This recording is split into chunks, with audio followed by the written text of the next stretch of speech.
The scream sliced through the night. "Help my bag, please, Haley."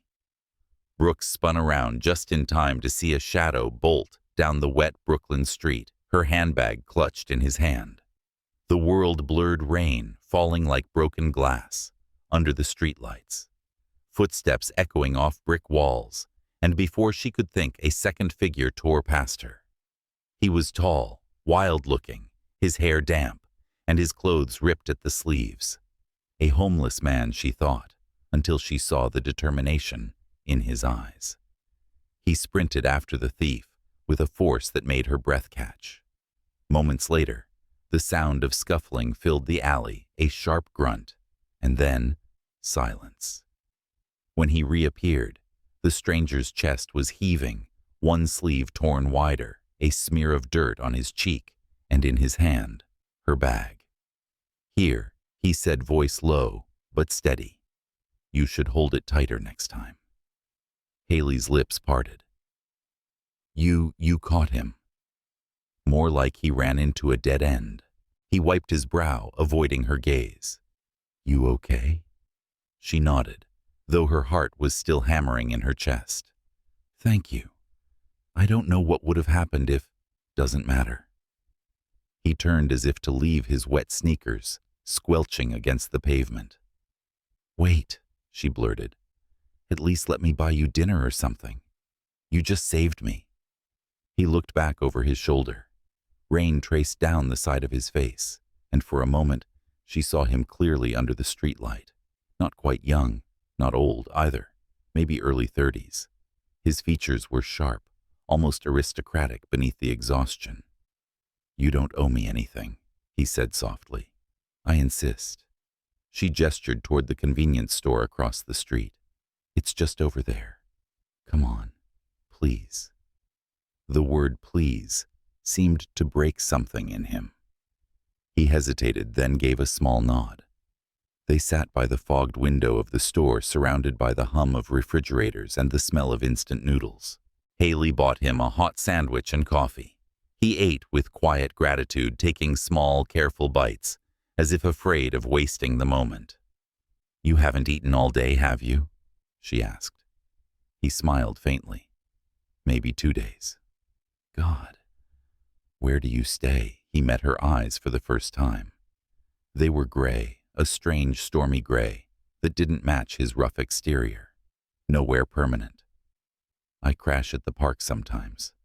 Depends on the night." She hesitated, her chest tightening. "Do you have family?" His jaw tensed, the first real flicker of emotion breaking through. "Not anymore. At least not in the way that matters." "I'm sorry," she murmured. "Don't be." He took a sip of coffee. People lose things all the time. Money, homes, names, sometimes even themselves. Haley studied him, unsure what to say. There was something about his voice. Calm, articulate, nothing like how she expected a vagrant to sound. It carried the kind of sadness only someone once privileged could know. "What's your name?" she asked finally. "Nathan." "Just Nathan." "Just Nathan." She smiled gently. "I'm Haley." He nodded, repeating it, as if testing how it felt on his tongue. Haley. Outside, the rain softened into a mist. She didn't know why she lingered, or why she felt compelled to fill the silence with warmth. Maybe because he looked like someone who hadn't been seen, really seen, in a long time. When they stepped outside, the night air was colder. Haley folded her arms against the chill. "Do you have somewhere to sleep tonight?" Nathan's hands slid into the pockets of his thin jacket. "I'll manage." "Meaning?" "No." He gave a small, embarrassed laugh. "The park's dry under the benches, mostly." Haley sighed, looking at the faint bruise forming on his knuckles, probably from catching the thief.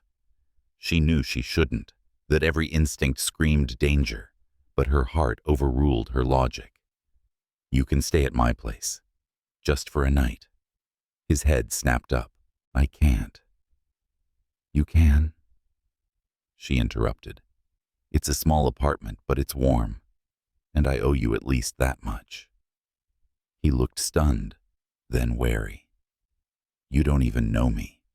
I know you chased down a stranger for someone else's bag in the rain. That's enough. A long pause stretched between them before he exhaled, defeated. All right, one night. Just one, she warned, but her voice was softer than she intended. They walked in silence through the dim streets of Brooklyn. The city buzzed faintly, cars hissing through puddles, neon lights flickering. Haley's apartment sat above a laundromat, walls cracked, ceilings low, but the smell of fresh detergent clung to everything. This is home, she said apologetically. Nathan glanced around. It's nice, cleaner than most hotels I've seen. She chuckled. You're a terrible liar. Maybe he admitted smiling for the first time. And when he smiled, really smiled, it changed everything. The fatigue lifted, replaced by a quiet kind of grace. She gave him a towel, an old t-shirt, and pointed toward the small bathroom. You can shower. I'll make some tea. When he stepped out later, steam trailing behind him, she caught her breath. Without the grime and the stubble, Nathan looked different. His hair was chestnut brown, his skin pale beneath the glow of the lamp. The shirt hung loose over broad shoulders. Haley looked away quickly, pretending to adjust the kettle. You clean up well. He smirked lightly. You make a mean cup of tea. They sat opposite each other at the small table, steam curling between them. So, she began. What did you do before? All this? He paused, fingers circling his mug. I used to design things, buildings mostly. My father owned a firm in Chicago. Owned? He still does. I just don't belong there anymore. Why? He stared into the tea as if the answer floated somewhere beneath the surface. Let's just say the truth costs more than most people are willing to pay. And I wasn't very good at pretending. Haley didn't understand, but she saw the pain in his eyes and didn't push further. So you came here? He nodded. Thought I could start over. But New York has a way of breaking you before it makes you. A quiet filled the room, the kind that felt like two hearts trying to find the same rhythm. Later, when Haley showed him the couch, he hesitated. Thank you. You didn't have to. I know. He looked as if he wanted to say something more, but instead whispered, Good night, Haley. Good night, Nathan. She turned off the lights and went to her room, lying awake as the rain faded into a hush. Through the thin wall, she could hear the slow, steady rhythm of his breathing. Somehow it calmed her. Somehow it scared her too. By morning, sunlight spilled through the blinds. Haley woke to the smell of coffee. Nathan stood by the stove, shirt sleeves rolled, humming softly, the kind of sound that made the world feel human again. You're cooking? She asked, startled. Just coffee. And eggs. You had a carton left. She blinked, amused. You went through my fridge. I wanted to thank you. He smiled shyly. Don't worry, I washed the pan. The breakfast was simple but strangely perfect. Between bites, he asked, Where do you work?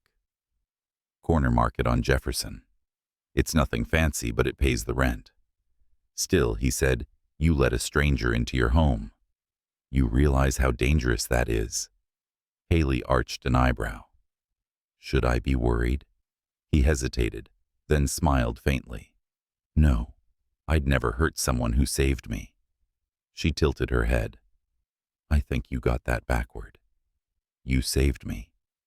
Their eyes met, and for a moment the noise of the city outside disappeared. When he left later that morning to look for work, she watched from the window as he stepped into the sunlight. For a man who had nothing, he carried himself like someone who once had the world, and maybe still did somewhere beneath the ruin. That night, Haley found herself checking the clock, waiting for footsteps that never came. She told herself it didn't matter.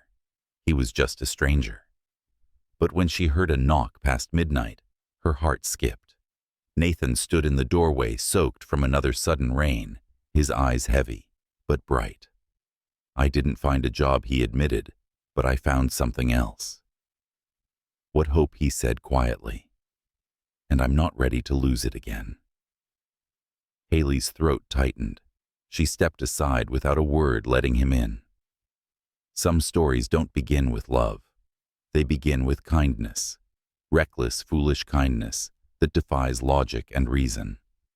But in that tiny apartment beneath flickering lights and the hum of an old refrigerator, something fragile took root. Neither of them would call it love yet, but it was the beginning of everything. If this story touched your heart, take a moment to believe that kindness still matters, that even a small act can rewrite someone's entire fate. Because sometimes love doesn't arrive with roses or diamonds. It arrives with rain, coffee, and the courage to open your door. The following morning, sunlight crawled slowly across the small apartment walls, painting everything gold. Haley woke to the faint sound of dishes clinking and a deep, quiet humming coming from the kitchen. For a second, she thought she was dreaming, until she smelled the coffee.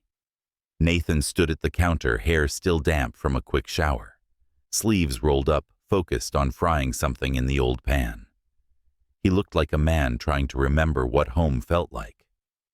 "You're up early," she said softly, leaning against the doorway. He turned startled, but then smiled. "Couldn't sleep much. Thought I'd make breakfast before I go job hunting." Haley blinked. "You cook basic survival skills." He shrugged. "I wasn't always this." He gestured at himself, half laughing. "Disgrace of a man." She frowned. "Don't say that. You're not a disgrace." He looked at her for a long moment, as if those words were the first kind thing he'd heard in years. Then he looked away, stirring the eggs. "You're kind, Haley. Too kind." "Maybe," she said, "but kindness isn't a crime."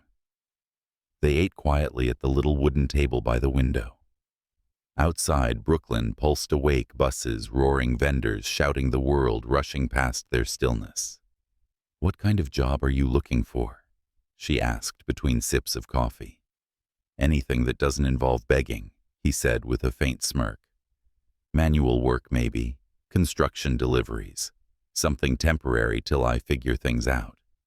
"You sound like someone who used to have options." He chuckled softly. "I did. Too many, maybe. And I chose the wrong one." She wanted to ask what he meant, but the sadness in his eyes stopped her. When she left for work, he was still cleaning the dishes, insisting he needed to earn his rent. And when she came home that night, he had rearranged the living room, fixed the flickering light near the bathroom, and folded her laundry. "You didn't have to do all that," she said, surprised. He grinned. "I can't sit still. Besides, it keeps my mind quiet." "Does your mind talk a lot?" "Lately, yes. Mostly things I don't want to hear." Something about the way he said it, quiet, honest, made her chest ache. That evening, she watched him reading an old paperback from her shelf, sitting cross-legged on the floor. He looked almost peaceful. The tension in his face softened.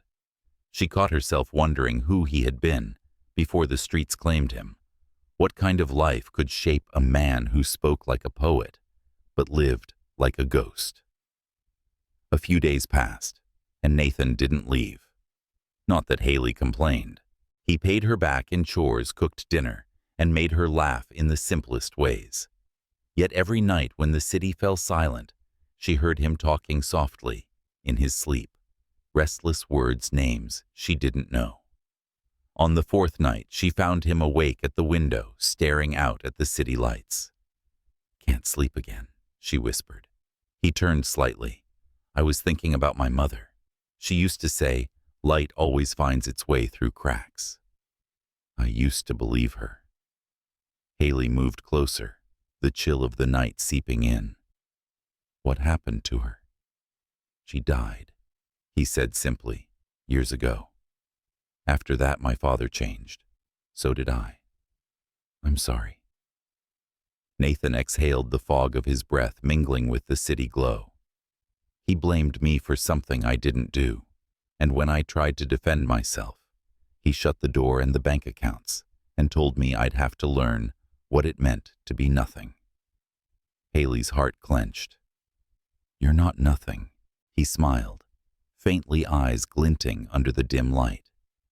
You keep saying that because it's true. Then maybe I'll start believing you.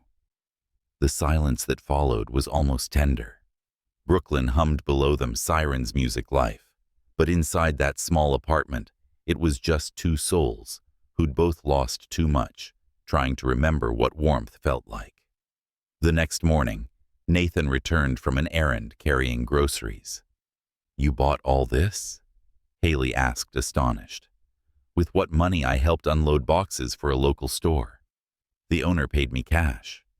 Don't worry, I didn't rob anyone. She laughed softly. That's not what I was thinking. Sure it was. He teased, placing apples into the fridge. You think I'm dangerous? No, she said quietly. Just unpredictable. He grinned. Fair enough. The following week, Haley came home from a long day to find Nathan sitting at the kitchen table with a small crumpled map spread before him. What's that? My next move, he said. I found an address, a lead maybe, someone who might know where my father is. I'm going to Chicago. The words hit her like a stone dropped in still water. She should have expected it, but her chest tightened anyway. Chicago, he nodded. I need to see him. Maybe he's ready to talk. My mother's gone and I think he regrets it. I just need to try. She bit her lip, staring at the map. That's far. Do you even have money for a bus ticket? He hesitated. Not enough. She crossed her arms. And you were going to walk. I was going to figure it out. He smiled weakly. I always do. For a long time, she said nothing. Then she walked to her room, came back with an envelope, and slid it across the table. Take it. What's this? 7,000. It's all I have, but Haley, no. He pushed it back immediately. I can't take your savings. Yes, you can. You said this might help you find your father. Maybe it's the start you need. He looked at her, disbelief in his eyes. Why would you trust me with this? You barely know me. Because something in me says I can. Nathan shook his head, torn between gratitude and guilt. You don't understand. If I take this and don't come back, then I'll assume you needed it more than I did. Haley? His voice trembled slightly, the first crack in his composure. No one's ever done something like this for me. Then maybe it's time someone did. He reached for her hand, hesitant at first, then firm. You don't know how much this means. Just promise me one thing, she whispered, that you'll come back. His eyes lingered on hers, steady and unguarded. I promise.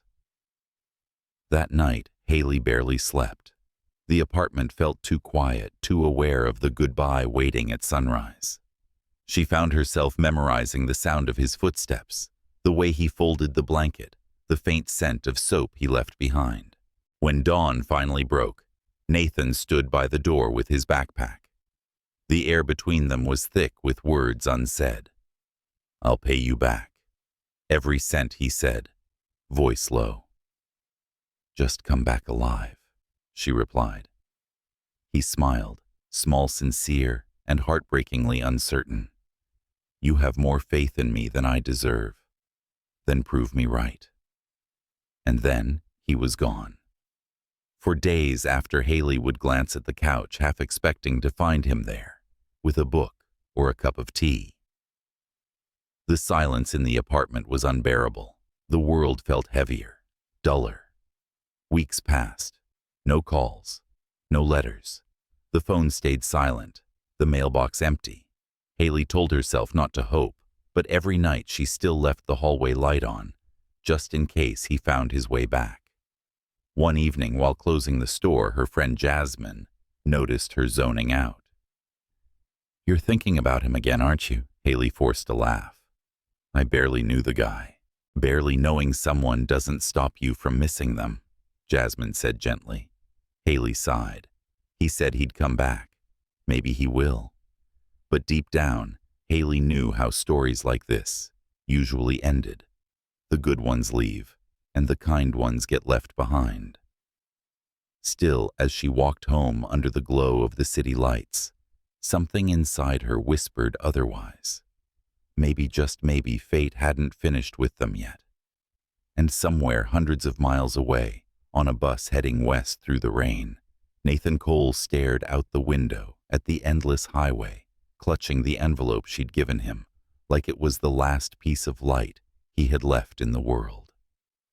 The city of Chicago greeted Nathan with a cold wind and gray skies. It had been years since he'd last seen its skyline, but the steel towers and distant hum of traffic felt like ghosts from a life he barely remembered. He stepped off the bus with nothing but a worn backpack. Haley's envelope tucked close to his chest like a fragile heartbeat. For the first time in months, he allowed himself to hope. He found a cheap motel near the train tracks, one light flickering above the door walls that smelled faintly of rust and cigarette smoke. It wasn't much, but it was shelter. He used a portion of Haley's money to buy a change of clothes, then sat on the edge of the creaky bed, staring at the slip of paper that held his father's address. Richard Cole, 1200 North State Parkway. Nathan whispered the name like a curse and a prayer all at once. He had imagined this moment countless times, walking up to that mansion, ringing the bell, telling his father he'd survived. But now his palms were sweating, and the courage he'd carried from Brooklyn suddenly felt small against the skyline of the city that once ruined him. He waited 3 days. Maybe it was fear. Maybe it was pride. On the fourth morning, he put on the least wrinkled shirt he had and took a cab toward the address he'd avoided for half a decade. The mansion hadn't changed. White stone, black iron gates, manicured gardens. Everything too clean, too perfect. Nathan stood outside for a long time before the gatekeeper approached. "Can I help you, sir?" the man asked, eyes cautious. "I'm here to see Mr. Cole. Tell him his son's home." The guard hesitated, pressing his earpiece. Minutes later, a voice crackled back, and his face hardened. "Mr. Cole says he doesn't have a son." Nathan froze. "What?" The guard shook his head. "You need to leave, sir." A sharp ache tore through Nathan's chest. "Tell him it's Nathan. Please. I'm sorry, sir. Those are my instructions." He could have shouted. He could have forced his way in. But instead, Nathan just nodded, stepped back, and turned away, the gate closing behind him with a metallic finality that felt too familiar. That night, he walked for hours through downtown, past the lights, the noise, the life he no longer belonged to. He stopped at the edge of Lake Michigan, wind slicing through his coat, and stared at the dark water until dawn broke. When he finally returned to his motel, exhaustion pulling him down, his phone slipped from his pocket. It cracked against the floor, black screen blinking, and then it died completely. Haley's number was gone with it. He didn't know it yet, but that was the day Haley Brooks began losing faith. Back in Brooklyn, the rain returned like a cruel echo of the night they'd met. Haley stood behind the counter at the convenience store, checking her phone between customers. 2 weeks had passed, then 3, then 5. Each time she unlocked the screen, the emptiness of her inbox stared back. He promised she whispered once so quietly no one could hear. At night, she replayed their last conversation. His voice, his smile, the weight of his words. "You have more faith in me than I deserve. She wondered if she'd been a fool for giving it to him. Mornings turned into weeks, and life settled into quiet survival. Her mother's condition worsened. The hospital bills piled up. Haley started taking double shifts, the exhaustion creeping into her bones. The apartment felt colder now, quieter, as if the walls themselves missed the sound of someone humming while cooking breakfast. One night, her friend Jasmine stopped by after work, bringing takeout. "You look like you haven't slept in days," Jasmine said, dropping onto the couch. Haley forced a smile. "I've been busy worrying about a man who disappeared." "Jazz, please. I'm serious. You lent him all your savings, Haley. You didn't even know if he'd come back." Haley turned toward the window, where the rain streaked down the glass. "He said he would." Jasmine sighed softer this time. "I know you want to believe that, but sometimes people don't keep promises, even the ones who look like they mean it." Haley didn't answer. Her throat burned with words she couldn't say, that something about Nathan had felt real, that when he looked at her, it wasn't with pity or charm, but recognition. Like they were both made of the same kind of loneliness.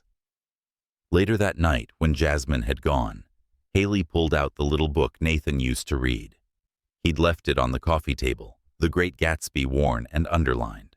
Inside the cover, he had scribbled in small, uneven handwriting, "Some lights never go out, even when the world does." She traced the words with her fingers, a lump forming in her chest. "Then why did you let ours fade?" she whispered into the dark. In Chicago, Nathan found work at a construction site on the South Side. It wasn't glamorous, but it kept him alive. Every nail he hammered, every wall he lifted, he thought of her. He wanted to send a letter, but her address was gone. Every time he passed a phone store, he promised himself he'd get a new one. Every time the money slipped away, rent, food, the endless grind of starting from nothing. Winter came early that year. One evening, as snow fell thick against the windows of the site, a truck lost control on the icy road. Nathan barely had time to move before the crash threw him backward, slamming his shoulder into steel. He woke 2 days later in a hospital bed with a fractured collarbone and a fog in his mind. The nurse said he was lucky. He didn't feel lucky. For weeks he healed in silence, staring at the hospital ceiling, replaying Haley's voice in his head. He thought of calling her, writing her anything. But pride and shame are powerful enemies. He told himself she had probably moved on, that his return would only open old wounds. And yet every night he dreamed of her apartment, the smell of coffee, the sound of her laugh, the way her eyes softened when she said his name. He carried that memory like a wound that refused to close. Months passed. The world kept turning. Haley's mother's condition worsened until the doctors suggested a transfer to a specialized clinic. Haley cried quietly in the stairwell that night, her paycheck already spent before it arrived. She thought of the $7,000 she'd given away and hated herself for still hoping he might bring it back. One morning, the store manager announced the location was closing. "Corporate cuts," he said with a shrug. Nothing personal. For Haley, it felt personal. Everything lately did. She packed her things in silence and walked home through the drizzle, her reflection rippling in puddles. When she reached the apartment, the couch was still there. The same couch where Nathan used to sit, fixing the flickering lamp, or teasing her about her burnt toast. That night, she opened the window, letting the rain in. It was cold, but she didn't close it. Some part of her wanted to feel something that wasn't numbness. By the end of the week, she decided to leave Brooklyn. She told her mother she'd found temporary work in Illinois near her aunt. It wasn't entirely true, but she needed distance from the place that held too many ghosts. As she boarded the bus, she looked out at the fading skyline, whispering, "Goodbye, Nathan. I hope you found what you were looking for." The bus rolled away, carrying her toward the same city he now called home, though neither of them knew it yet. Chicago welcomed Haley with a cold that bit through her coat. She found a small rental room near the west side and started job hunting. It wasn't easy. Her savings were nearly gone, and her resume was thin. She applied everywhere: cafes, hotels, stores. One afternoon, she stopped in front of a glass tower, downtown Cole Regency Hotel, a luxury chain she'd only seen in magazines.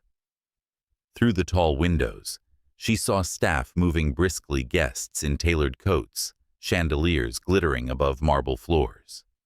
For some reason, her feet carried her inside. Maybe it was curiosity, maybe fate. "Excuse me," she said to the receptionist. "Are you hiring?" "Yes, ma'am." "Housekeeping positions. Please fill this out." Haley took the form, her hands trembling slightly. As she wrote her name, a strange feeling washed over her, something between dread and déjà vu. When she handed the form back, the receptionist smiled. "Our new general manager is reviewing applicants personally this week. If you're shortlisted, you'll meet him." Haley thanked her, trying to hide her nerves. Outside, snow began to fall, soft, silent, endless. She pulled her coat tighter and looked back at the hotel's shining logo. Somewhere beyond those glass doors, Nathan Cole was sitting in his new office, signing documents he barely read, his reflection staring back from the polished surface of the table. He didn't know that the woman who once opened her home to him had just walked through his lobby, and she didn't know that the man who broke his promise was sitting 50 feet above her, wishing for a chance to make it right. Fate, it seemed, was patient, waiting for the moment when two broken paths would cross again, not by accident this time, but by design. The lobby of the Cole Regency gleamed like a dream Haley could never afford. Crystal lights shimmered against marble floors. A pianist in the corner played something gentle notes that seemed to float in the air like champagne bubbles. She adjusted her scarf nervously and tried not to stare at the guests gliding past in silk coats and quiet confidence. Her name had been called that morning, an interview. She'd made it through the first round. She could barely sleep the night before, imagining herself cleaning the glass walls of this place, earning enough to send something back home to her mother. "Miss Brooks," the receptionist called.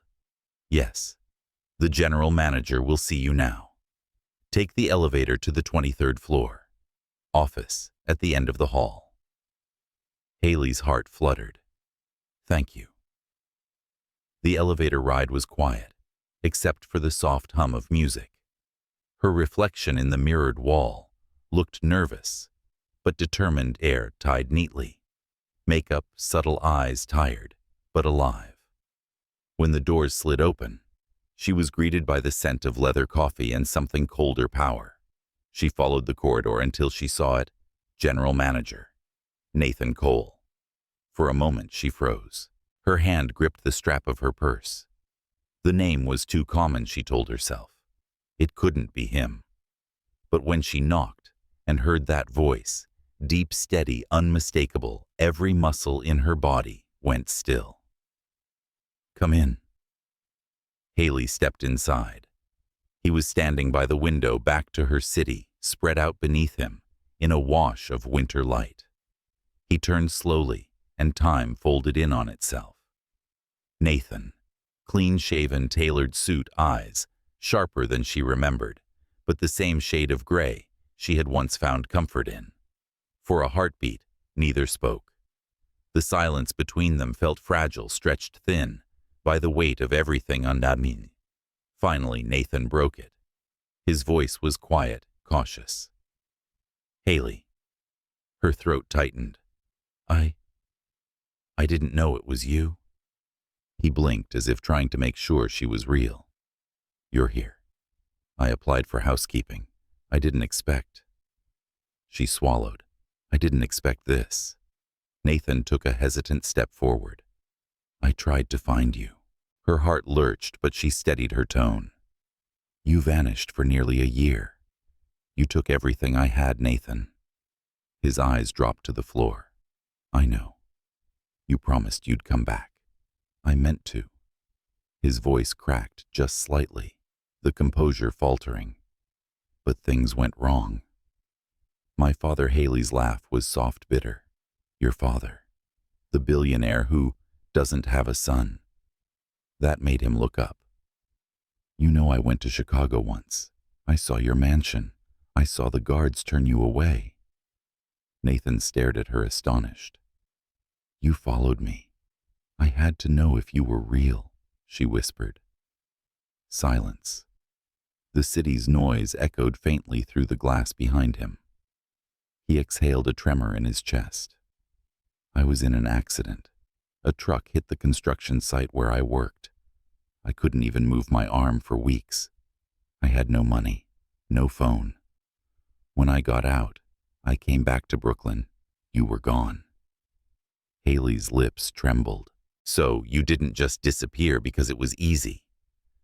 Haley, you were the only person who looked at me and didn't see trash. I would have crawled back to you if I knew where to find you. She wanted to stay angry. She wanted to throw every lonely night back in his face. But the sincerity in his voice, the faint crack that betrayed guilt, it unraveled her resolve. So now, what she asked. You're a manager in a hotel that probably costs more a night than I make in a month. What do you want from me, Nathan? He hesitated, then said quietly. A chance to do right by you. Her breath hitched. By hiring me. He smiled faintly. Among other things, Haley's chest tightened. The man who'd once slept on her couch now stood in a world of glass and steel that reflected everything she was not. He gestured toward the chair. Sit, please. She obeyed, hands clasped tightly in her lap. I want you here, he said. You'll start in housekeeping. No special treatment, no favors. I just want you close enough that I can make things right, even if it takes time. Haley looked at him, searching for the man who had once eaten instant noodles at her kitchen table. He was still there behind the expensive suit, behind the polished calm, a man trying desperately to rebuild the bridge he'd burned. All right, she said finally. I'll take the job. Nathan's shoulders eased with relief. Thank you. Don't thank me. I'm here for work, not forgiveness. I'll take whatever you're willing to give. When she left his office, her legs trembled. In the elevator's mirrored wall, her reflection looked pale, dazed. How could someone fall so fast and rise even higher, she thought. And how could I still care after everything he did, days turned into weeks? Haley kept her head down, working hard, ignoring the curious stares of other staff, who noticed the manager's eyes lingered too long whenever she passed.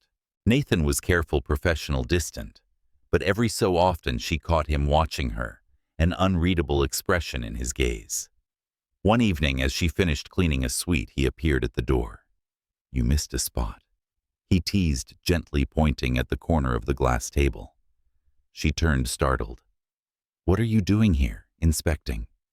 Do you inspect every room personally? Only the ones I care about, he said before he could stop himself. She rolled her eyes, but couldn't hide the small smile tugging at her lips. You're still bad at pretending you're not flirting. He smirked. I never pretended. She tried to brush past him, but he moved aside politely, his voice soft as she passed. Haley, thank you for giving me another chance. I didn't, she said without looking back. You're just lucky I needed the job. Still, that night, when she got home to her small rented room, she couldn't shake the warmth that crept into her chest. Nathan's father showed up unannounced, a week later. Haley was polishing a vase in the lobby when she saw him. Richard Cole, silver-haired, tall, commanding, in a dark overcoat. The resemblance was undeniable. Her breath caught. Nathan approached from the other side, expression guarded. Father. he said, voice low. Still running hotels, instead of running the company, Richard replied dryly. It's honest work. It's beneath you. Nathan's jaw tightened. I'm not here to impress you. Richard's gaze drifted and landed on Haley. Who's that? Nathan stiffened. An employee. Pretty, his father said almost disinterestedly. You always had a weakness for pretty things.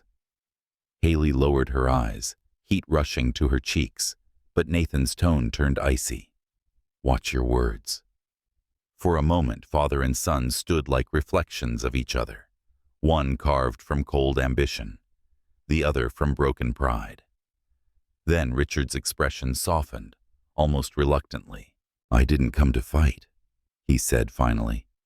Your mother would have wanted peace. Nathan's breath caught. You don't get to use her name like that. I miss her too, son. It was the first time he'd called him son in 5 years. The sound of it cracked something open in Nathan's chest. Haley turned away, pretending to dust a shelf, but her throat ached. When Richard left, Nathan found her in the hallway. You heard all that, didn't you? He asked quietly. She nodded. It's hard not to. He leaned against the wall, eyes distant. That man taught me how to build empires, but he never taught me how to forgive. Haley studied him, her voice gentle. Maybe that's something you'll have to teach yourself. He smiled faintly. You always know what to say. She shrugged. Maybe I just say what you need to hear. Nathan's gaze softened. That's why I missed you. She wanted to tell him not to say things like that. But the truth was, she had missed him too. The way he listened, the quiet warmth beneath his chaos. Winter deepened. Snow coated the city in silence. One night, after everyone left, Nathan found Haley still working in one of the upper floor suites, changing sheets alone. You shouldn't be doing this by yourself, he said, stepping inside. It's overtime, she replied without looking up.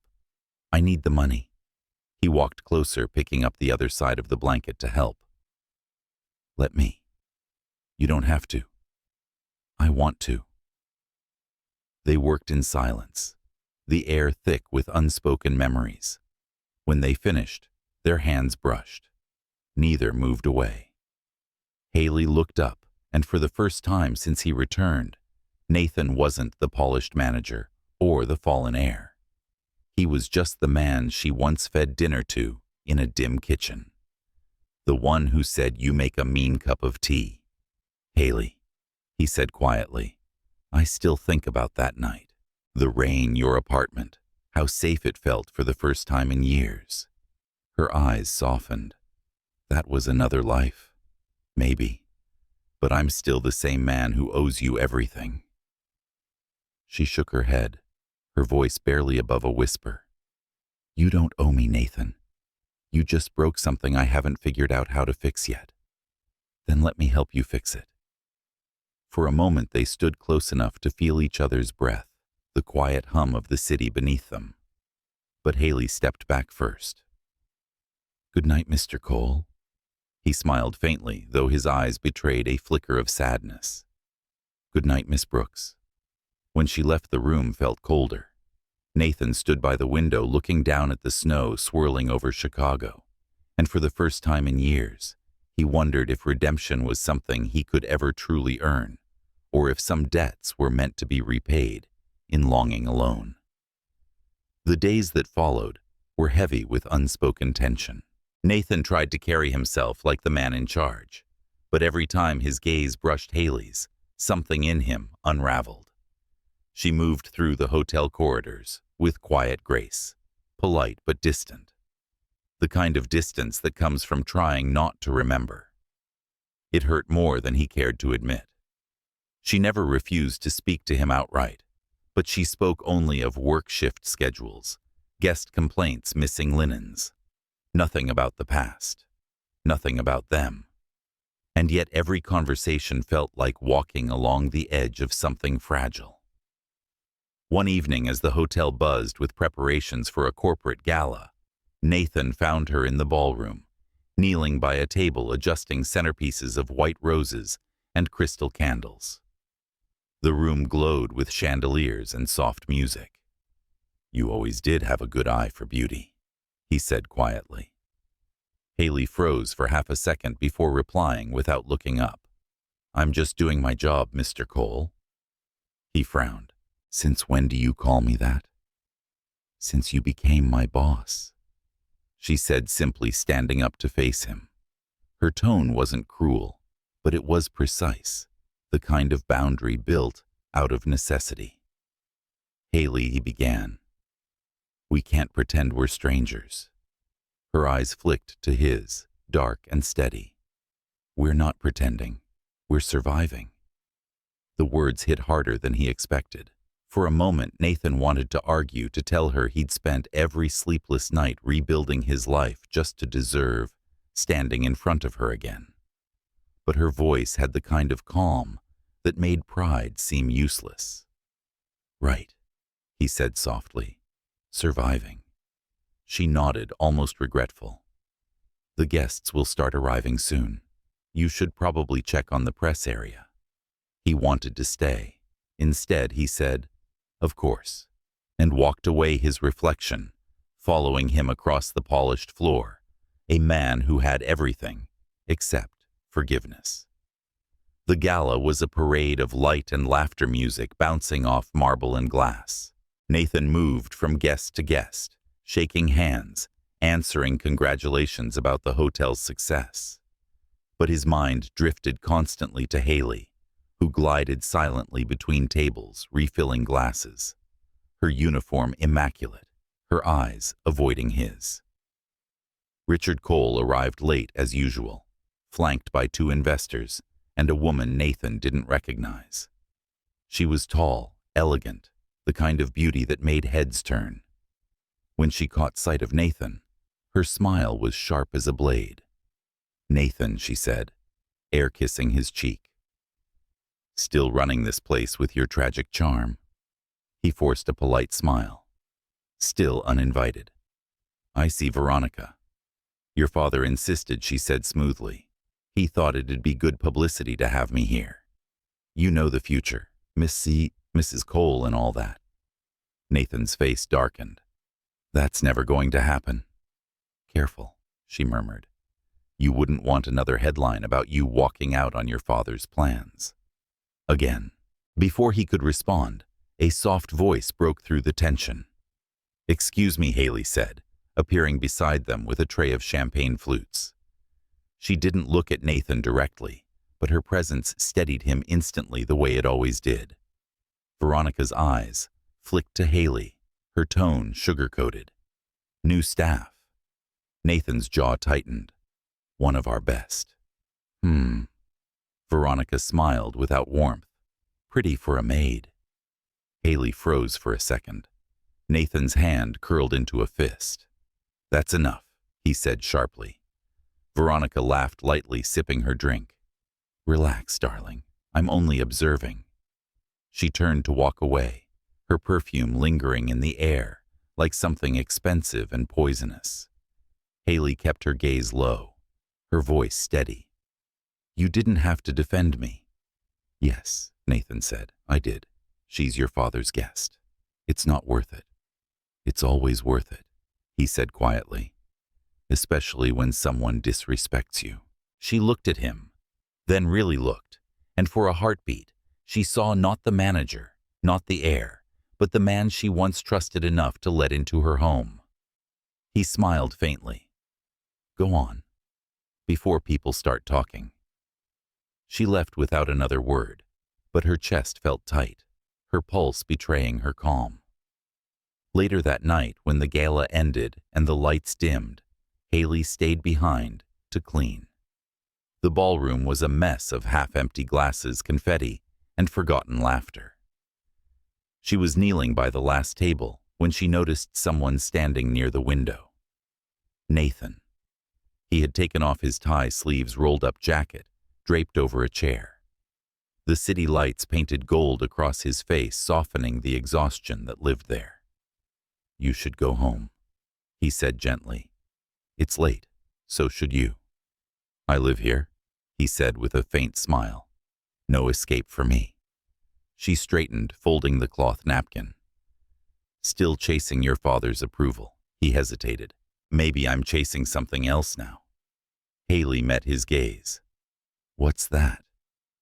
You, he said simply. Her breath caught. The word hung in the air, delicate and dangerous. Nathan.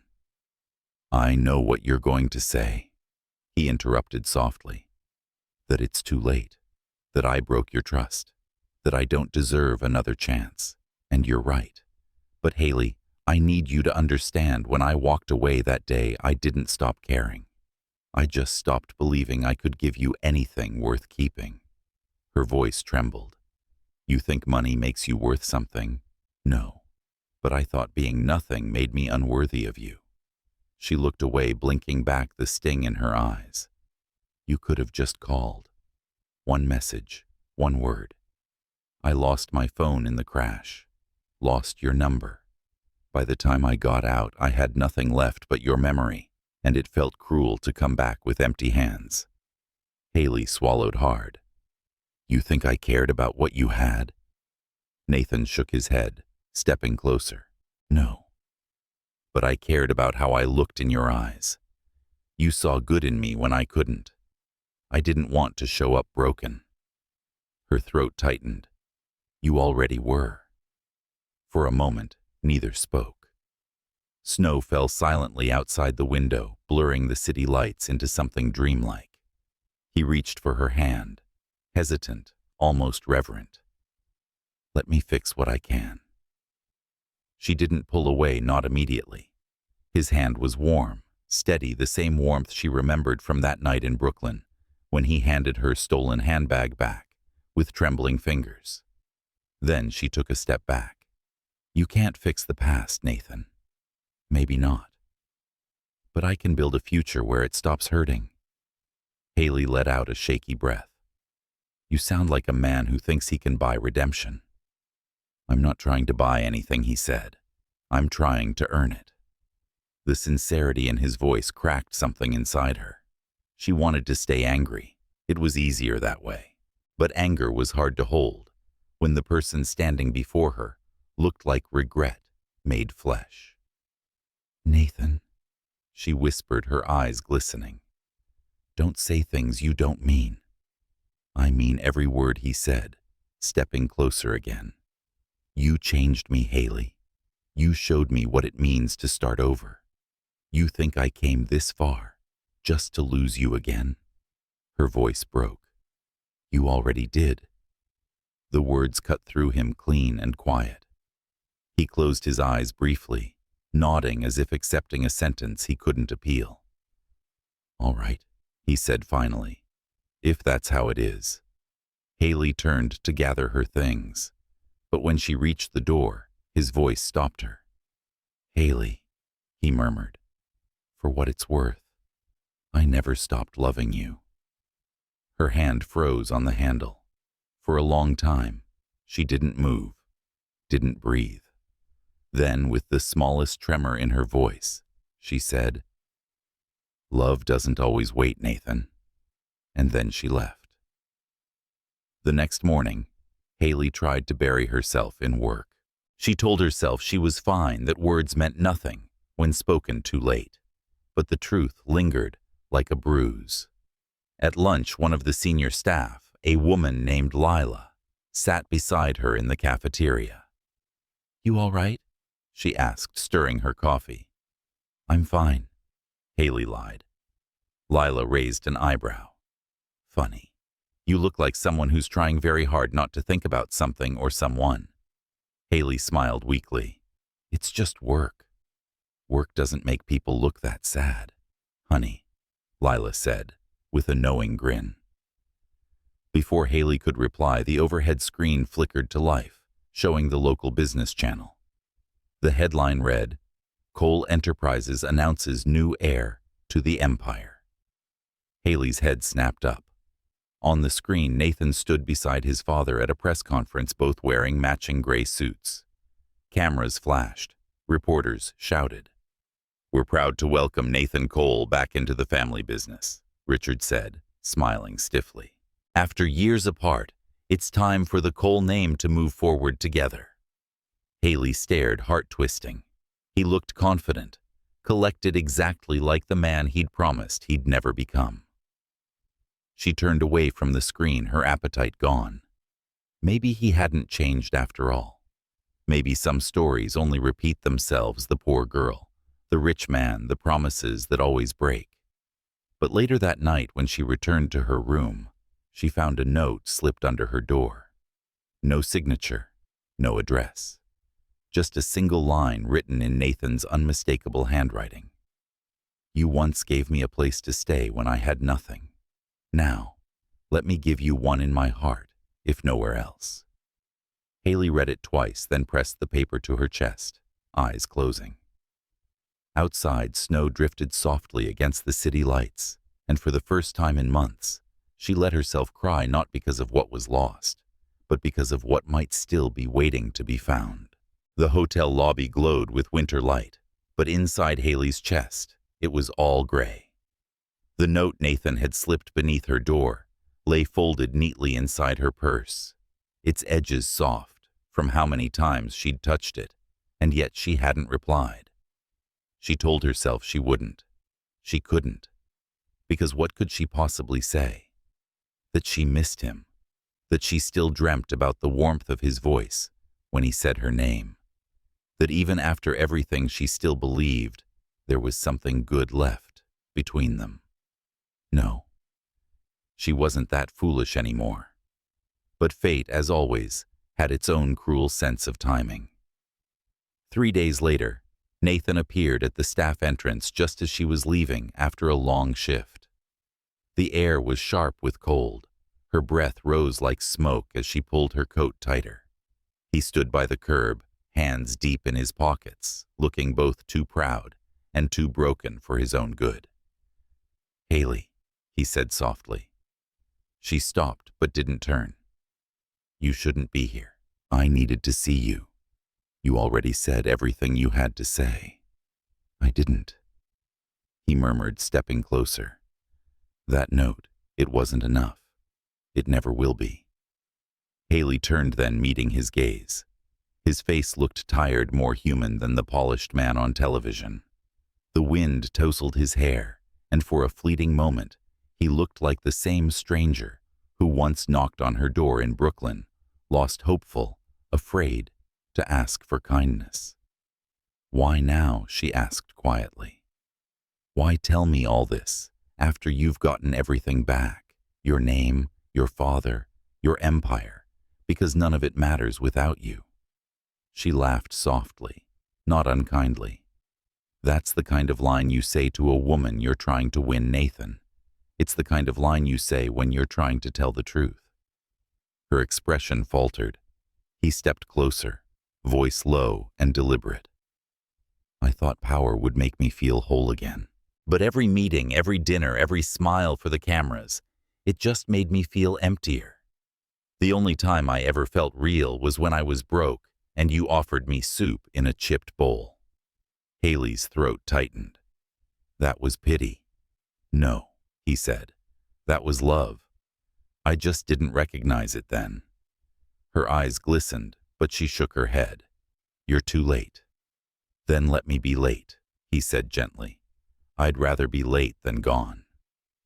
Haley took a small step back, her voice barely a whisper. Don't do this to me. I'm not doing anything to you. Haley. Nathan said, his voice trembling now. I'm standing here asking for a chance to be the man you once believed I could be. She looked away, blinking hard. I don't even know who that man is anymore. Neither do I, he admitted. But maybe we can find him together. The silence that followed was raw, electric, like standing in the calm between two storms. Finally, Haley said, I can't forgive you. Not yet. Nathan nodded slowly, his voice breaking around the edges. Then I'll wait. And with that, he stepped back into the snow, leaving her standing beneath the dim streetlight, Her heart caught somewhere between anger and ache. The following week, Haley tried to bury herself in work again, but the world had other plans. The hotel had been chosen to host an international charity gala, an event meant to mark Nathan's official return to public life as part of the Cole family. Reporters' cameras, glittering guests, all descending like snowflakes that refused to melt. Haley did her best to stay invisible, focusing on her duties. But the universe, it seemed, enjoyed placing her exactly where she didn't want to be. During the final rehearsal for the event, Nathan's assistant approached her. "Mr. Cole requested you to coordinate the floral arrangements in the ballroom." Haley frowned. "There are dozens of other staff," he insisted. She hesitated, then sighed. "Fine." That evening, she walked into the ballroom to find Nathan already there, adjusting his cufflinks, as if waiting for her. The chandeliers shimmered above them, their light catching on silver and glass. "I didn't think you'd come," he said. "I'm here to work," she replied curtly. He smiled faintly. "You always say that when you're trying not to feel anything." She ignored him, walking past to inspect the arrangements. "These orchids are off color. They'll wilt before tomorrow." "I can order more," he said quickly. "You don't have to. I want to." She glanced up at him, exasperated. "You can't fix everything by throwing money at it." "I'm not trying to fix everything," he said quietly. "Just what's still alive." For a moment, her hands froze on the vase. She didn't look at him, but her voice softened. "You really haven't changed, have you?" "Maybe not enough," he admitted, "but I'm trying." The sound of his sincerity unsettled her.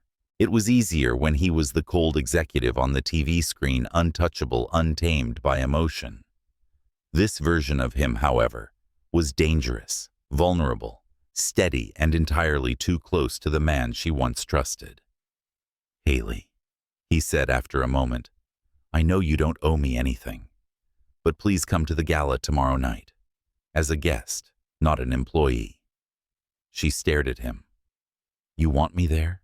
With all those people, after everything they'll think? I don't care what they think," Nathan said firmly. "I just want you to see me as I am, not as the man I was." Her chest tightened. "And what if I still see the same man? Then at least I'll know I showed you the truth." Haley hesitated. She wanted to refuse to stay safe behind her walls, but something about his voice, the quiet conviction in it, made saying no feel impossible. She exhaled. "All right, I'll come." Nathan's relief was almost visible. "Thank you." "Don't," she said, walking away before her heart betrayed her. "It's just one night." But they both knew it wasn't. The night of the gala arrived wrapped in silver and tension. Haley stood in front of the mirror in her small apartment, smoothing down the simple navy dress she'd borrowed from Lila. It wasn't luxurious, but it fit her like it had been waiting for her all along. Her reflection looked uncertain, part of her still the woman who cleaned hotel rooms, part of her something more, something braver. When she entered the ballroom, the music had already begun.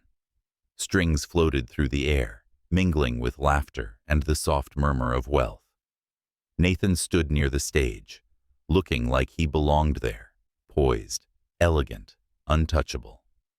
Yet when he saw her, his composure cracked. Everyone else disappeared. He walked toward her slowly, the crowd parting without realizing it. When he reached her, he smiled, the kind of smile that wasn't for the cameras. "You came." "I said I would," she murmured. "You look—" His words caught. "You look like a beginning I never thought I'd get." She blushed, lowering her eyes. "Don't say things like that here." "Why not?" "Because people are watching. Let them." And for the first time in a long time, she saw a glimpse of the man who'd once chased down a thief in the rain, reckless, fearless, full of heart. When his father took the stage for the speech, Nathan turned to her and whispered, "Stay." She did. Richard Cole began speaking about legacy responsibility, rebuilding trust, words heavy with meaning for both father and son. Then halfway through, he turned toward Nathan.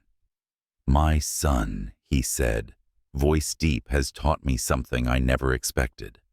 That dignity isn't found in what we own, but in who we become when we lose it all.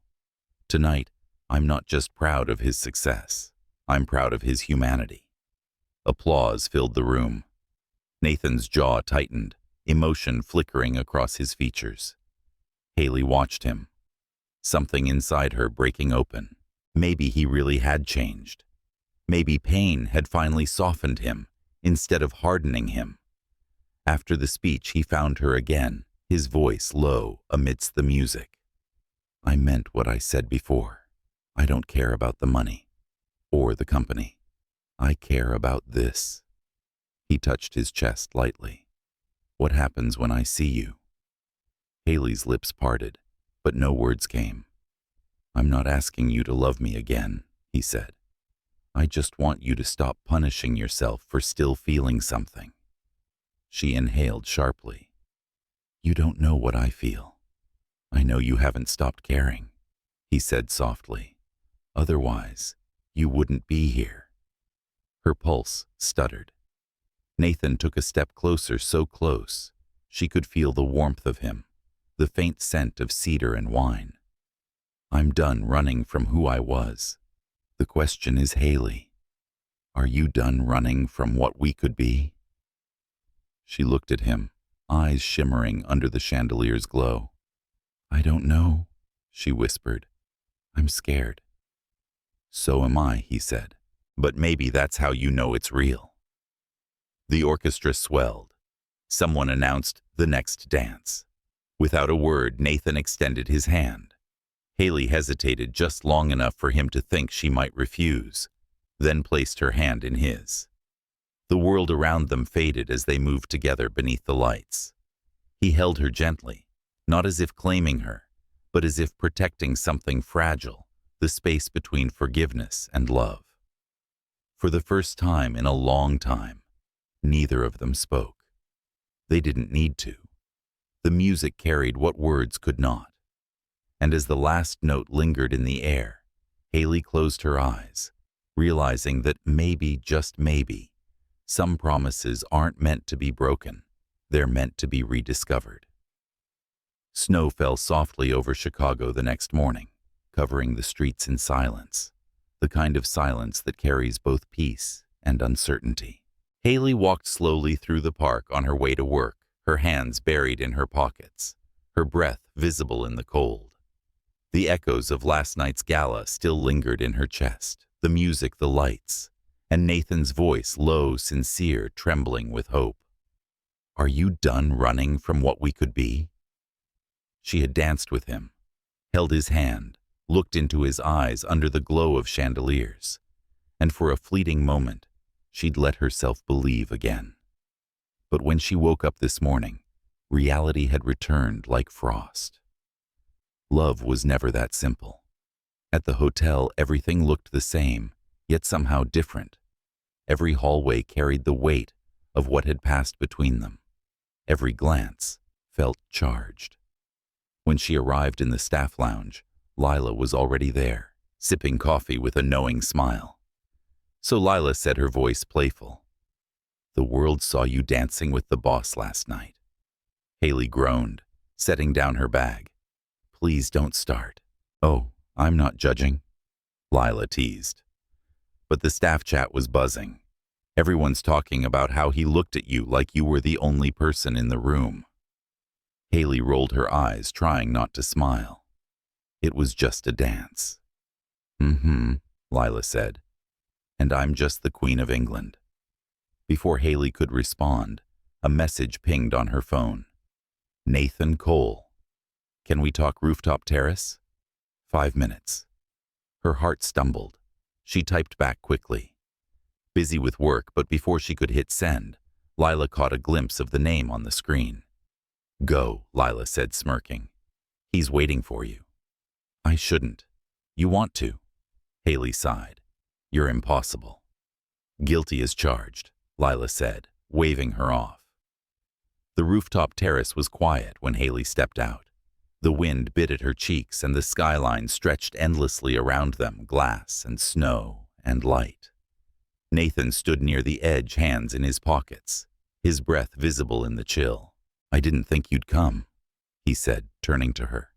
"I almost didn't," she replied. "Thank you for proving me wrong." She crossed her arms, partly for warmth, partly for distance. "What did you want to talk about?" Nathan hesitated. "About last night. There's nothing to talk about. It was a dance, a moment." He took a slow step closer. "It was more than that, Haley. Not to me." He smiled faintly, as if trying not to let the words wound him. "You've always been better at lying to yourself than anyone else." Her jaw tightened. "Don't do that. Do what act like you know what I feel." "I do," he said softly, "because I feel it too." For a long time, neither of them spoke. The city hummed below car horns, wind fragments of life moving on. But up here they were suspended in a moment that felt too fragile to break. Finally, Haley exhaled. "You said you wanted to make things right. Then start by letting me move on." Nathan's eyes flickered with something raw. "I can't." "You have to," she whispered. He stepped closer until only inches separated them. "Every time I try to let go, I see your face. Every time I tell myself it's over, I remember the girl who gave a stranger a home. I don't want to move on, Haley. I want to make it back to you." Her heart ached. "You're asking me to forgive you for something that broke me." "I'm not asking for forgiveness," he said. "I'm asking for a chance to love you the way I should have the first time." Her eyes glistened. "And what if I'm too afraid to try again?" He reached out, brushing his thumb lightly against her glove. "Then I'll wait until you're not." She stared at him. This man who had once been lost on the streets, who now stood with the world at his feet, yet somehow still looked like the boy who had knocked on her door. And in that moment, she realized something terrifying and beautiful. He wasn't just chasing redemption anymore. He was offering her something pure, not perfection, but sincerity. "Nathan," she murmured, voice trembling. "I don't know if I can trust you." "Then trust what you feel," he said softly. Haley closed her eyes. The wind carried the faint sound of church bells from somewhere downtown, like time itself was holding its breath. When she opened her eyes again, Nathan's gaze was waiting, steady, vulnerable, patient. "I need time," she said finally. He nodded. "Take all you need." And for once, he didn't reach for her. He just smiled, a quiet, understanding smile, and let her walk away. That night, Haley couldn't sleep. Every time she closed her eyes, she saw him standing on that rooftop, the city behind him, his eyes filled with something she hadn't seen before. Peace. The next morning, her phone buzzed again. Nathan Cole. "Meet me tomorrow at the harbor. Noon." She hesitated for a long time before typing a single word. Why his reply came seconds later. Because some stories deserve an ending or a new beginning. Haley stared at the message until the screen dimmed. Then she whispered to herself, maybe both. The harbor was cold the next day, wind whipping across the water gulls circling overhead. Nathan was already there, leaning against the railing, his coat collar turned up. "You came," he said as she approached. "I'm starting to regret it," she said, though the faint smile on her lips betrayed her. He laughed softly. "You always say that before something good happens." "Don't be so sure," she replied, crossing her arms. He gestured toward the skyline. "When I first came to Chicago, I used to stand here every night. I didn't have anywhere else to go. The city lights looked like 1,000 chances I didn't deserve." And now she asked quietly, Now I realize none of it means anything without someone to share it with. Haley looked away, fighting the swell in her chest. You really need to stop saying things that make it harder to hate you. He smiled. Then don't hate me. Nathan, he said, gently cutting her off. Just listen. He reached into his coat pocket and pulled out a small, worn photograph, the two of them from years ago, blurry and imperfect, taken in her old apartment with a disposable camera. I kept this, he said softly. Through everything, the streets, the hospital, the empty rooms. It reminded me that once someone believed in me when I couldn't believe in myself. Haley's breath caught. You still have that. I never stopped carrying it. For a moment she couldn't speak. The cold stung her cheeks, or maybe it was the tears she refused to let fall. I used to pray you'd find peace, she whispered, even if it wasn't with me. Nathan's eyes softened. You were my peace, Haley. I just didn't realize it until I lost it. She turned toward the water, her reflection rippling beside his. You make it sound so easy. It's not, he said. But I'd rather spend the rest of my life trying than pretending I don't care. The words broke her in the gentlest way. She had spent so long building walls that she'd forgotten how heavy they'd become. Slowly she turned to him. You really believe we could start over? Nathan's voice dropped to a whisper. Not where we left off, somewhere better. Haley looked at him, her heart trembling between fear and hope. And then, with quiet courage, she said, Then prove it.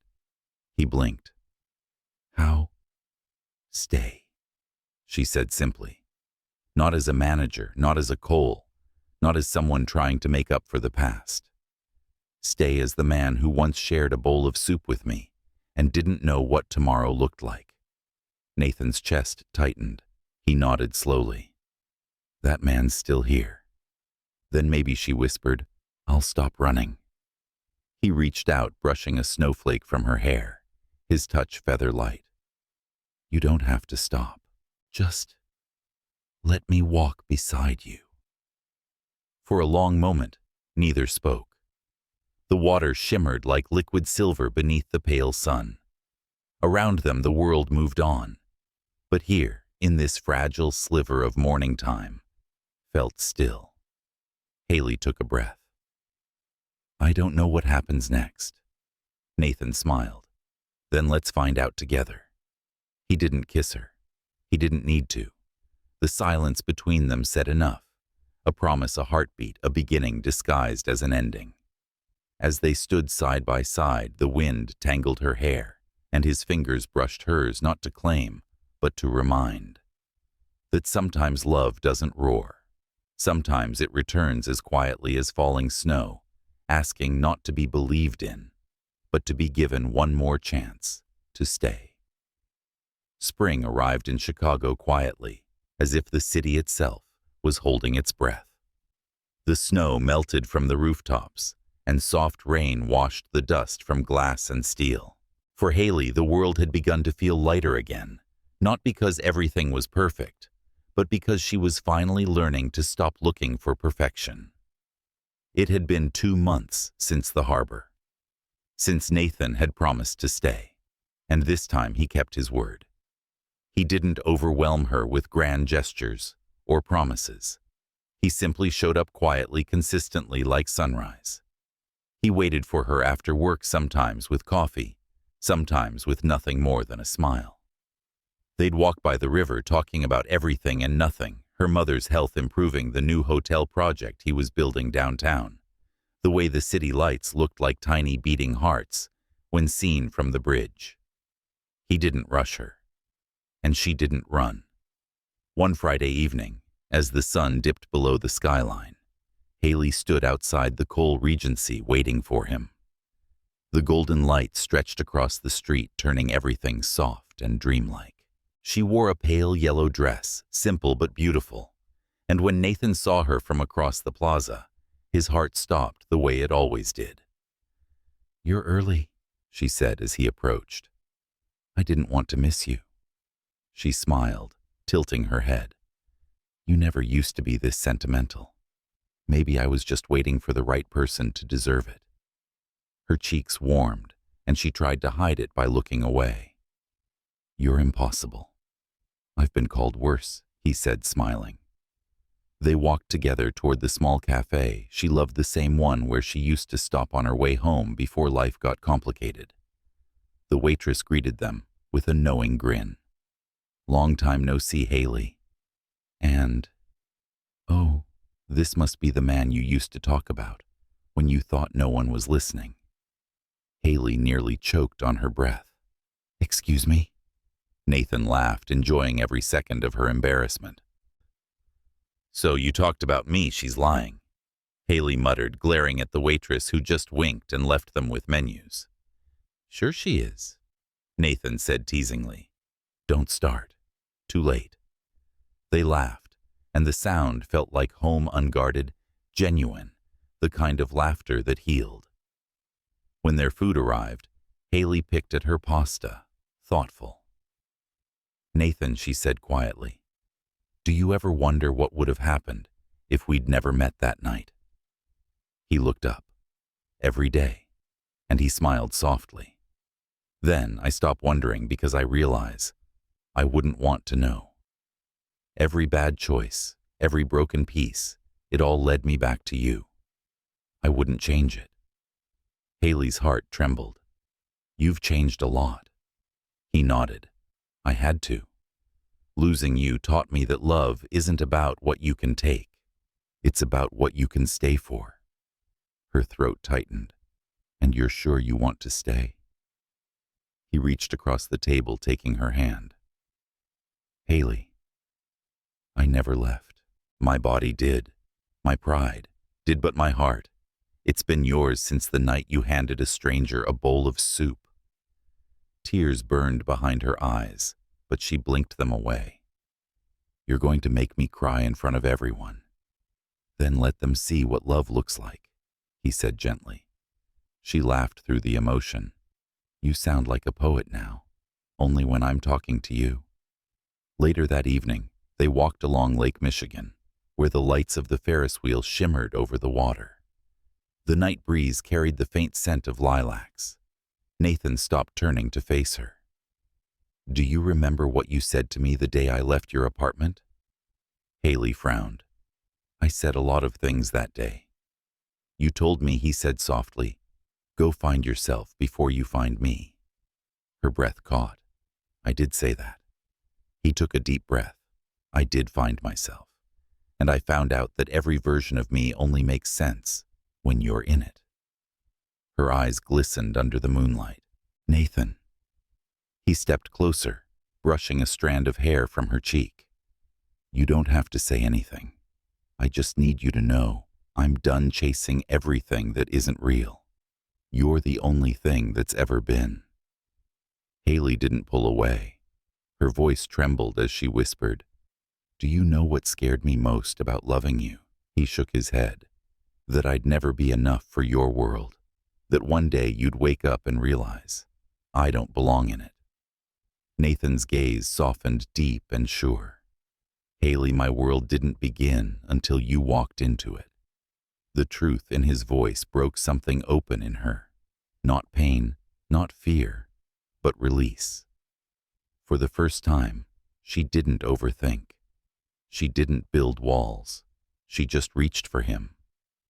Their lips met softly, tenderly, like a question finally finding its answer.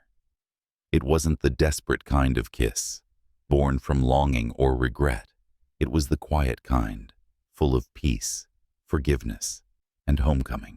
When they finally pulled apart, her forehead rested against his. Does this mean you're staying? He whispered. She smiled. No, Nathan. We're staying.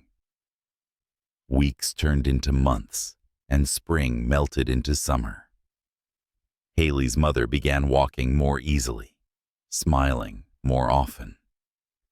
On weekends, Nathan visited their small house on the south side, bringing flowers and stories. He'd sit on the porch fixing a broken chair, while Haley watched from the window, her heart full in a way she'd never known before. One afternoon, as they sat together watching her mother's garden sway in the wind, Haley turned to him. "Do you ever think about where we're going next?" Nathan smiled. "I don't have to. Wherever you are, that's where I'm going." She laughed softly. "You always know what to say." He leaned back, eyes twinkling. "I've had a good teacher." Her heart swelled. "I used to think love was about finding someone who made life easier," she said. "But I think it's really about finding someone who makes it worth the fight." "And are we worth it?" he asked gently. She nodded, eyes shining. "Every second." He reached for her hand, intertwining their fingers. "Then we're not fighting anymore. We're building."